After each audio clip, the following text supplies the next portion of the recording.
राजू एगो होशियार और जिज्ञासु बच्चा रहे। ओकरा नया नया आविष्कारन के बारे में जानल बहुते पसंद रहे। एक दिन जब वो अपने पिता के साथ शहर के प्रदर्शनी में गईल तो ओके एगो बहुत ही अनोखा रोबोट दिखल। वो रोबोट का नाम रॉकी रहे और वो न केवल बात करत रहे बल्कि खेलत भी रहे। राजू सोचलस कि कितना अच्छा होइत अगर हमरे पास भी एगो ऐसन रोबोट रहित जोन हमरे साथ खेलित, हमके नया नया चीज सीखे के मिलित। ओकरी बात ओकरे पिता के सुनाई पड़ गई और उन वादा कईना कि राजू खाती एगो रोबोट लौले का कोशिश करिहा। कुछ दिन के बाद राजू के जन्मदिन पर उनका पिता एगो बड़ा तोहफा देना। जैसे ही राजू वो तोहफा खोलस ओकरे सामने उहे रोबोट रॉकी रहे। राजू के खुशी का ठिकाना ना रहे।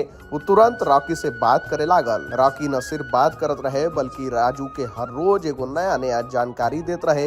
कभी वो राजू के अंतरिक्ष के बारे में बतावे तो कभी समुद्र के रहस्य के बारे में। रॉकी में एगो खासियत रहे कि वो जितना जानत रहे उतना ही सिखौले में भी माहिर रहे। एक दिन जब राजू स्कूल में विज्ञान का परीक्षा देत रहे तो ओके रॉकी द्वारा बतावल गई बात याद आ गई। वो पूरा परीक्षा आत्मविश्वास से देहलस और अच्छा नंबर से पास भइल। राजू महसूस कैलस कि रॉकी न केवल ही ओकर अच्छा दोस्त बाटे बल्कि वो सबसे बड़ा शिक्षक भी बा। अब राजू और रॉकी दोनों हर दिन कुछ नया सीखे लगना, एक दूसरे के साथ समय बितावे लगना।